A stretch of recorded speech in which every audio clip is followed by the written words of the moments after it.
Hello, this is Betty Chipmunk here, and I am a segment host here on Xandermonium. I will be going and finding the news, and I will be telling you behind-the-scenes information about Xander Gibb, Jeff Kristian, Jason Prince, and even the wonderful Susie Chameleon. So, watch this space for my segment coming up very soon, Betty's Bits. Love, it has been good to me this time around. Things were the other bound to change when it was found. Sugar never tasted sweeter on my lips. My heart is now intact, and I can find no rest. This is love, yeah, love. Never known true love before. Seen so many counterfeits that left me on the floor. This is love, yeah, love. All will come to those who wait.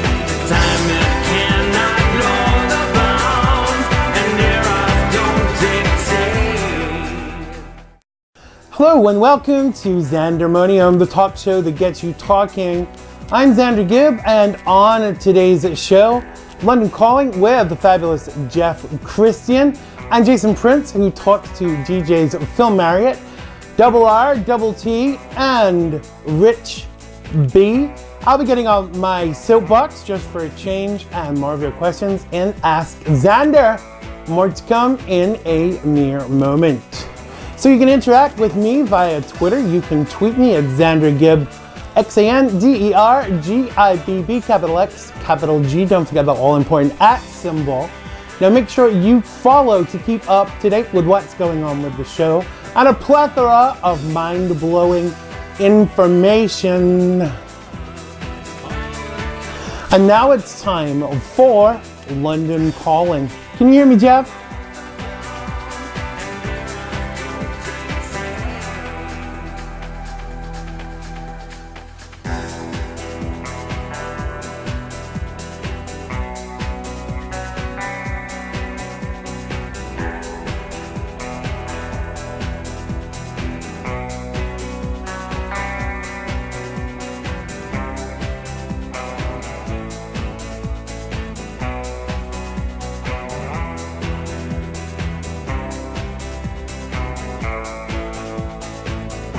So on this week's London Calling with Jeff Kristian, we sent entertainment correspondent Jason Prince to talk to two of the UK's most banging DJs, Phil Marriott and Rich B. Let's check it out. On this week's London Calling, we've got two DJs. I love disco. Disco's here and disco's there, I says I move my legs. So, it's over to you, Jeff. Hello America, London Calling.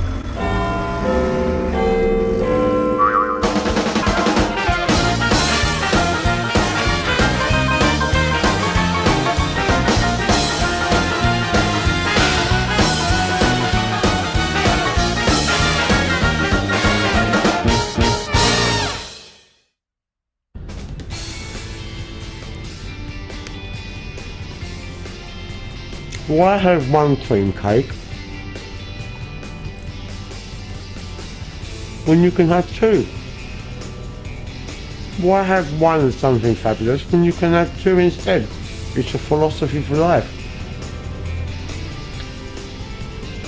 In the kitchen, in the bedroom, out on the razzle in London. What do you think, Jason? Well, I'm here at the famous London night spot in Clapham called the Two Brewers, and I've got the new dynamic DJ duo with me behind the latest club party night, Enriched. I'm joined by Rich B and Phil Marriott. How you doing, boys? We're good, yeah, really good. You've caught us in the act. Well, not like that, but I've had to tear them away from the decks, so we're on a tip-top. We're on a tip-top timing. Now, listen, you guys, you've obviously had great set separate careers in DJing, but you only actually hooked up as a duo last year. How did that come about? Well, I've been supporting Rich for quite a few years on Gaydar, on the radio, when I used to work there. And it was only just over a year ago, actually, last March, wasn't it? Last March, that we got approached by Matt Waterhouse, our manager, to get together and release remixes together. And it was something that I thought was a fantastic chance, you know, because I've been, you know, loving Rich's work for so long. And it was just great to get together. Well, it was great that you've got such a big manager so early on in your career, and I'm looking here that you've already done remixes with RuPaul, Danny Minogue, Erasure and Holly Johnson, to name but a few. So Rich, what has been your favourite remix you've done so far? The favourite one, I think RuPaul and Michelle Visage, because she asked us specifically to do it, and she hasn't asked anyone else to do it. So we're going to, so far, we still don't know when it's going to be released, but we've got it. It's hitting up the listens on SoundCloud, and I'm just very proud of it. It's great. It's a really nice balance between cool and pop, and it's great. RuPaul. I know, what can you say? Legend. Now, I know you've been following each other's music for years, but when did you two actually first meet? It was a few years ago, wasn't it? About 5 years, I think. It was when my single Revolution with Marcello Pipini came out the second time. That was 2012. But Phil, our paths was clubbing paths across, because Phil used to come to Love Muscle at the Fridge when I DJ'd there, but that was another lifetime ago. Well, I was going to say I'm too young to remember it first time round, but I've been rumbled. I'd like to say the same, but I think I was there first time round as well. Now, actually, I remember we discussed how we used to leave the club on our hands and knees. Probably, Now listen, this year your success has just been phenomenal, and you've actually topped the Billboard chart in the US. A few times, I think. Yeah, I know, not being greedy. Twice in the US and once in the UK with our mixes. So we're very pleased about that. I'm very proud. Olivia Summoning and Dave Auday. And in the UK it was Therese, wasn't it? We've been really lucky. I think it was Therese, because we've had some brilliant artists to remix. So it's kind of thanks to them as well, really, isn't it? He's so well connected. He likes our product. He sees where there's a market demand for it, and when these acts come to him, he puts us forward because he knows he's going to get a certain type. He calls it a pop mix, but it's kind of cool pop. Cool pop, cool house pop. Cool pop, I like that. So I mean, Rich, they love it. You're one of the pioneers of London house music scene anyway. You know, talking about the old days of the Love Muscle and everything when you first got started, But what was your first gig on the house scene in London? Well, believe it or not, my first ever gig was at Heaven. Can you believe that? And I played upstairs in the Star Bar about 3 or 4 times. And then I got a main floor residency, and this was in 1994, and I kept that for 6 years. And I did. It was meant to be. Every Wednesday night, 1,200 people going, hey! The weird thing is, I used to go to those nights, and I didn't know Rich back then. But I used to go to Love Muscle as well, because he used to live around the corner, stumbling distance, just up the road, up Acre Lane. But I never knew Rich back then. So it's kind of weird. It's such a small world that when you meet friends that you've bumped into before, but not realising at the time that. Well, tell us a little bit about just you for a minute, Phil. You've got a website now, which is very interesting. Tell us a bit about it. Well, I've only just started it actually, but I've done quite a lot in the space of a few weeks, about 3-4 weeks. And what's it called? It's called philmarriott.net, and it's basically just a chance for me to just put everything in one place. So there's news, reviews, there's interviews with people that I've met and I've interviewed. Is this some of the stuff that you've done for Gadio and stuff as well? It's a bit of everything. So it's stuff that I've had broadcast on Gadio, but I put up afterwards, because a lot of people want to hear it again, or they want to see the video clips. And so you've got a great friendship with one of our favourite divas called Catherine Ellis. Tell us a little bit about this. She's bonkers, that woman. I met her when I worked for Gaydar. She came in with Bimbo Jones, her band at that time, Lee Dagger and Mark JB. And we just hit it off from day one, and that was about 7 years ago, 8 years ago, and since then we've doing regular podcasts every 2 weeks. I go to her house. It's amazing. Catherine was the Oscar-nominated for Gravity. For Gravity, the movie. That really big. I saw that actually. That is absolutely fantastic. Phenomenal. She's our favourite diva anyway, obviously. But what's on the horizon now then for Rich and Phil? What's happening next? We've just finished remixing this week a single for a group called Chaos, featuring the lovely Cece Peniston. Whoa, another diva. Legend. And then tomorrow we're back in the studio working on a track called Boomerang, which features Nile Rodgers on guitar. Whoa. And then next week we're working on our second remix for Conchita Wurst, the Eurovision contest. Oh, we love Conchita. We love Conchita. We do. Well, listen, guys, look, you're going from strength to strength, and we're not going to take you away from the decks for any longer. We're going to get bottled if we don't get back. Yeah, enriched. Put it on the map. Thank you so much to Rich Lee and to Phil Marriott. Thank you. Great. That's it for this week. Back to you in the studio, Xander. Hey, Mr. DJ. Yes, you, Phil Marriott. Put a record on. Or you, Rich B. Cause I wanna dance with my baby. That was London Calling with the fabulous Jeff Kristian, Jason Prince, Phil Marriott, and Rich B. Be sure to check them out on social media. London Calling is produced in association with Mr. Binks Media. And now it's time for Xander's Soapbox.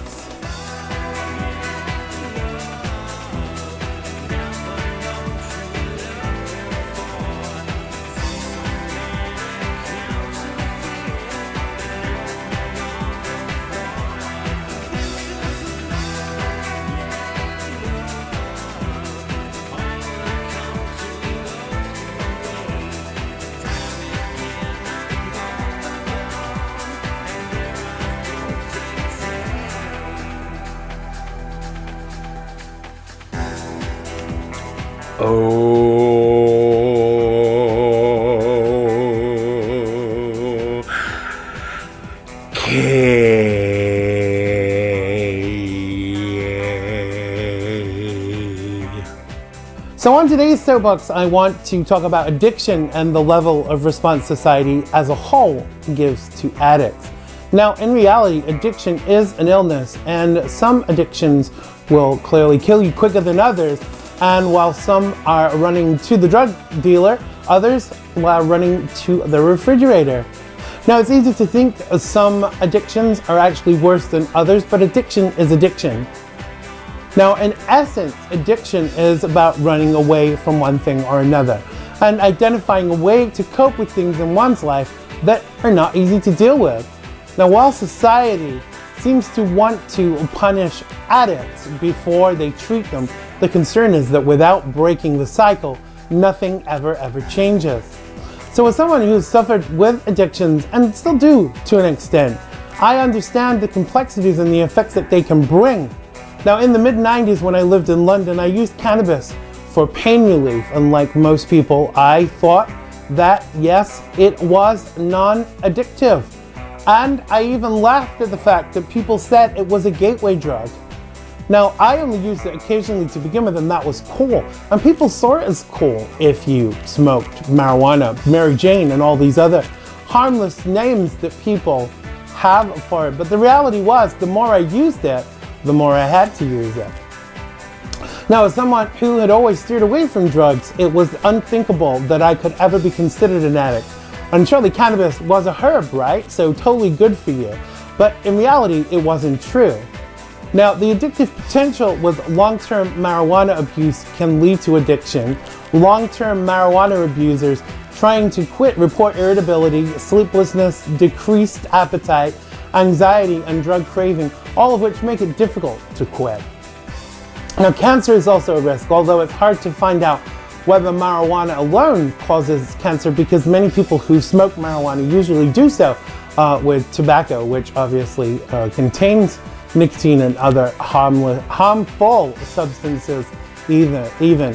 So marijuana smoke contains some of the same cancer-causing compounds as tobacco, sometimes in higher concentrations.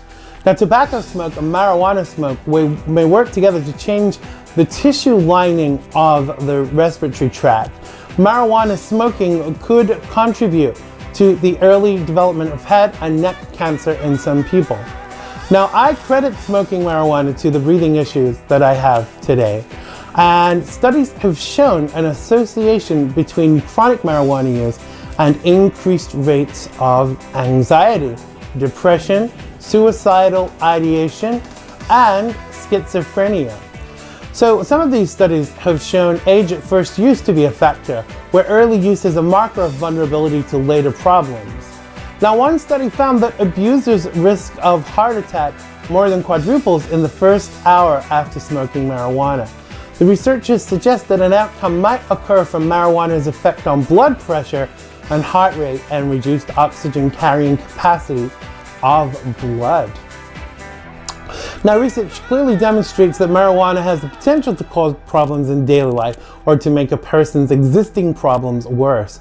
In one study, marijuana abusers reported that the drug impaired several important measures of life achievement, including physical and mental health, cognitive abilities, social life, and career status.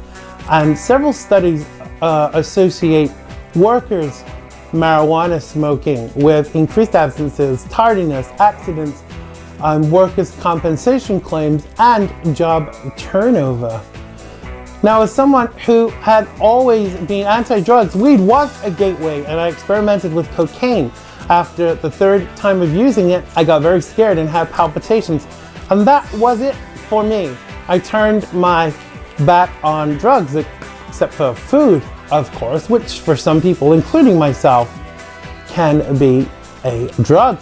Now, when you stop taking drugs, you have to change your life and even some of your friends. And there is nothing more attractive to someone who takes drugs than an ex-drug user, and they are happy to share the misery. Now, in my opinion, it's actually the dealers and importers that are culpable for addiction problems that we have in this country and worldwide. I know for a fact that some countries will kill you in the Middle East for taking drugs into the country. In fact, some airports have a statement as you walk in, painted on the wall in 6-foot letters, that says "Dada is dead," which basically means if you bring drugs in, we will kill you. Now, the dealers literally sell death, and it's the addicts that are the victims, and they're being prosecuted for the privilege of their addictions. Now, whilst no one forces anyone to take drugs, no one ever thinks they can become addicted from using drugs once, but you can. And I will not insult your intelligence by just say no. But to be honest, people out there, it really is that simple. If you have an addiction problem, we will share at the end of the show the information for the National Addiction Helpline. And you can also find that by a simple Google search. Now, that was Xander's Soapbox. If you'd like to get on your soapbox about any subject you choose, you can send me your MP3 via xandergibb.com/contact.html. That's xandergibb.com/contact.html. Are you all right there, Claude? Okay, let's move on. Now it's time for Ask Xander.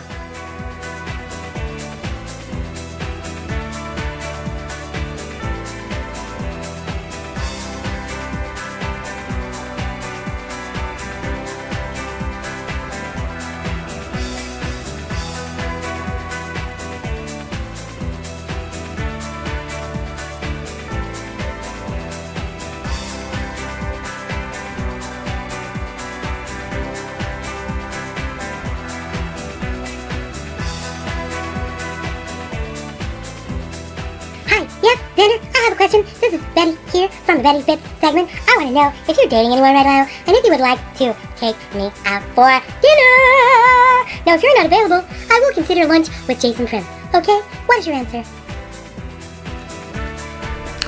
Okay, Sarah from Brewster wants to know if I planted my own vegetables yet. No, Sarah. Sadly not, but it is on the list of things to do. I'm looking for some mini hydroponic kits, and then I'm going to grow them indoors. So I'll keep you posted, and maybe we will do a segment on hydroponic growing of vegetables. Now, Julie from Southington wants to know if I do the lotto. Yes, Julie, I do the lotto. I hope that doesn't make me a bad person in your book. I don't care if it does. I'm going to win one day. And you'll all want to share. You really will. You got to be in it to win it. So Paul from New Fairfield wants to know if I watch Law and Order. Do I watch Law and Order? Claude, do I watch Law and Order? He's nodding. What are you shaking your head for? Anyway, yes, the answer is yes, I do watch Law and Order and of all genres. Now, Petra from Danbury wants to know if Claude likes his job and does he get job satisfaction. Claude, I think we've had this question before. Is this because you're trying to tell me something? You want us to fire you? You want us to hire the intern? He's walked off the set now. Okay, moving swiftly on. I think we've got time for one more question. Simon from Danbury wants to know, he says, Xander, I know you are an aficionado of gluten-free food, but do you even eat gluten-free pasta? I do indeed, Simon, wherever possible. Some places when I go out to eat don't have a very wide gluten-free range or an organic option, so I usually tend to avoid anything that contains wheat. Sometimes it's impossible, and obviously you can't enforce it when you go to eat at other people's houses. You know, that's not a possibility. Oh, apparently we do have time for just one more question. And the last question is from Diana from Ridgefield, who wants to know if I am a soccer fan. No, Diana, not a soccer fan, not a sports fan, not one single iota. But thanks for your question, Diana, and thanks for all of your questions. So that's Xander for another week. As usual, you can send your questions and comments to me at xandergibb.com/contact.html. That's xandergibb.com/contact.html. What? Claude is telling me that I should remind you that there is an Ask, I don't know where that came from, Ask Xander box on the front page of my website at xandergibb.com. Thank you for that, Claude. Not so disappointed with you now. So that's it for today. Don't forget to join my mailing list at xandergibb.com and follow us on social media. Thanks to Jeff Kristian, Jason Prince, and DJs Phil Marriott, RRT, and Rich B. And thanks to Claude and all of the team and everybody that worked on today's show. But most of all, thanks to you, yes, you out there, for watching.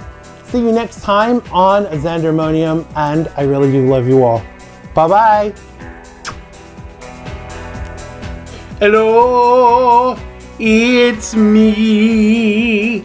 I was wondering if after all these shows you'd like to meet to go over a few things. Say that I'm supposed to heal ya, but I ain't done much healing. Hello from this farmyard. Bye.